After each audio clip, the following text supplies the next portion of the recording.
Shalom saudara-saudara yang terberkati di dalam Tuhan Yesus Kristus.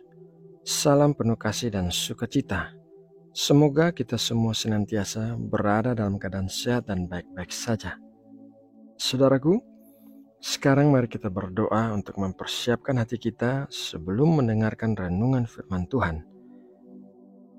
Bapa Surgawi, pagi ini kembali kami datang kepadamu untuk mengucap syukur atas hari yang baru dan nafas kehidupan kami. Kami percaya Engkau memiliki rencana yang indah bagi kami di sepanjang hari ini, dan kami ingin memulai hari ini bersama-Mu. Terima kasih ya Bapa, karena kami berada dalam keadaan sehat dan diberkati dengan kekuatan yang baru. Namun, jikalau ada di antara saudara-saudara kami yang sedang sakit dan menderita kelemahan tubuh, maka kami berdoa memohon agar mujizat kesembuhan-Mu boleh terjadi atas setiap orang yang sakit. Kiranya semua penyakit disembuhkan di dalam nama Tuhan Yesus Kristus yang penuh kuasa. Kami juga berdoa memohon pertolongan dan penyertaan-Mu bagi setiap saudara kami yang sedang mengalami masalah di dalam hidup mereka. Kuatkanlah iman saudara-saudara kami agar mereka tidak meninggalkan Engkau karena kesulitan yang mereka alami, melainkan semakin diperkuat oleh karena kasih karunia-Mu yang mereka rasakan. Bapa, sekarang kami mau duduk diam di bawah kaki-Mu dan belajar kebenaran firman-Mu. Berkatilah kami dengan hati yang bisa mengerti akan apa yang kami dengarkan, dan berikanlah kami ketaatan dan ketekunan untuk bisa melakukan semua perintah-Mu. Terima kasih ya Bapa. Dalam nama Tuhan Yesus Kristus, kami memulai saat teduh ini. Amin. Saudara yang terkasih di dalam Kristus, tidak dapat dipungkiri bahwa di sepanjang hidup kita sering melakukan kebodohan yang di kemudian hari kita sesali. Dalam renungan firman Tuhan pagi ini, kita akan belajar dari kehidupan Petrus bahwa sebetulnya ada 4 alasan mengapa kita melakukan kebodohan, yaitu alasan yang pertama adalah kesombongan. Di dalam Markus 14 ayat 29 berkata, kata Petrus kepadanya, biarpun mereka semua tergoncang imannya, aku tidak. Di Bukit Zaitun sebelum Tuhan Yesus ditangkap dan disalibkan, Tuhan Yesus memberitahukan kepada murid-muridnya bahwa mereka akan tercerai-berai saat Tuhan Yesus ditangkap. Petrus dalam kesombongannya berkata bahwa ia tidak akan pernah meninggalkan Tuhan Yesus, bahkan bersedia mati bagi Tuhan Yesus. Kesombongannya adalah sebuah tindakan kebodohan karena tidak lama sesudah itu, iblis menuntut untuk mencobai Petrus berdasarkan apa yang dikatakannya, dan terbukti Petrus gagal karena Petrus menyangkali Tuhan Yesus sebanyak 3 kali. Kesombongan bisa membuat kita mengatakan atau melakukan hal-hal yang bodoh. Alasan yang kedua adalah kelelahan. Markus 14 ayat 37 dikatakan demikian. Setelah itu ia datang kembali dan mendapati ketiganya sedang tidur, dan ia berkata kepada Petrus, Simon, sedang tidurkah engkau? Tidakkah engkau sanggup berjaga-jaga 1 jam? Saat kita mengalami kelelahan, diserang oleh berbagai masalah, stres, dan kurang tidur, kita seringkali melakukan kebodohan. Sama halnya dengan murid-murid yang terlalu lelah untuk berjaga-jaga dalam doa selama 1 jam, padahal mereka akan segera mengalami suatu peristiwa yang menggoncangkan iman mereka, yaitu peristiwa penangkapan dan penyaliban Tuhan Yesus. Alasan yang ketiga adalah takut tidak diterima orang lain.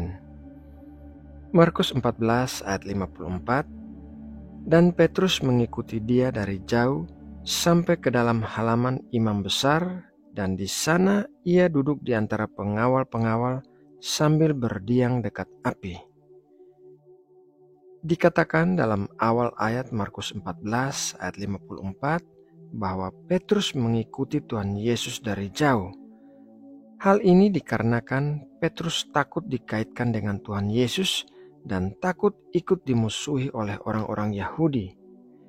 Ketakutan akan penerimaan dari orang lain bisa membuat kita berjalan jauh-jauh dari Tuhan, dan sebagai akibatnya kita rentan untuk melakukan kebodohan di dalam hidup kita. Alasan yang keempat adalah kesenangan sementara. Markus 14 ayat 54, dan Petrus mengikuti dia dari jauh sampai ke dalam halaman imam besar, dan di sana ia duduk di antara pengawal-pengawal sambil berdiam dekat api. Dalam akhir ayat Markus 14 ayat 54 disebutkan bahwa Petrus duduk di antara pengawal-pengawal sambil berdiam dekat api.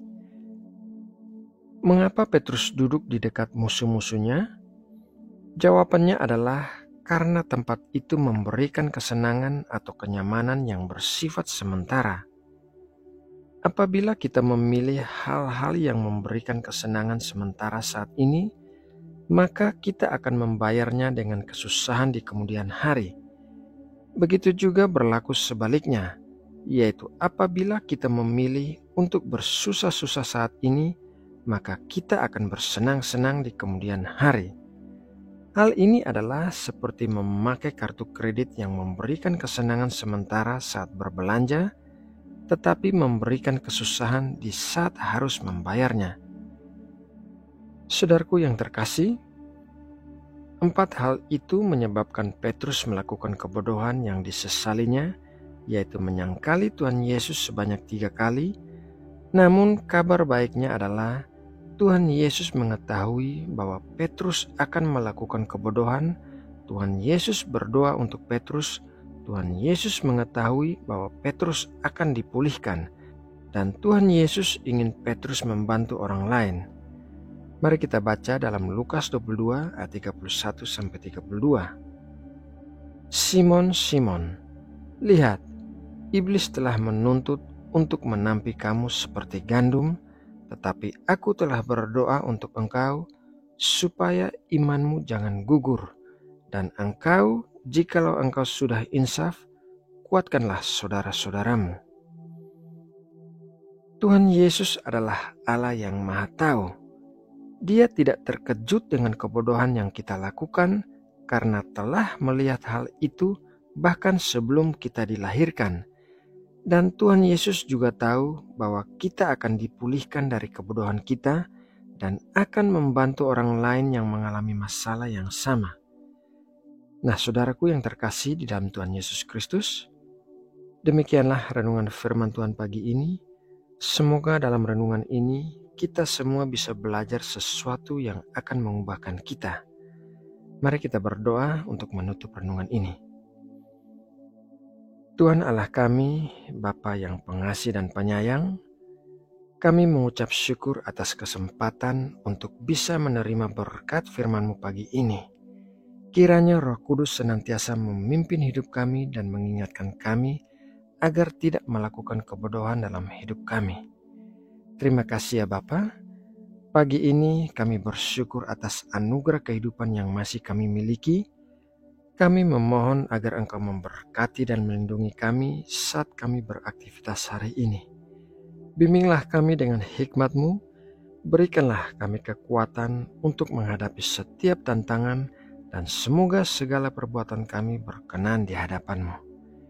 Kami juga berdoa bagi bangsa Indonesia yang kami kasihi. Kiranya Engkau memberkati dan melindungi Indonesia.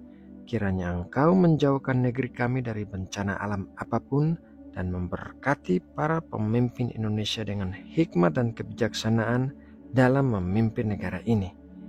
Terima kasih ya Bapa. Dalam nama Tuhan Yesus Kristus, kami berdoa dan mengucap syukur. Amin.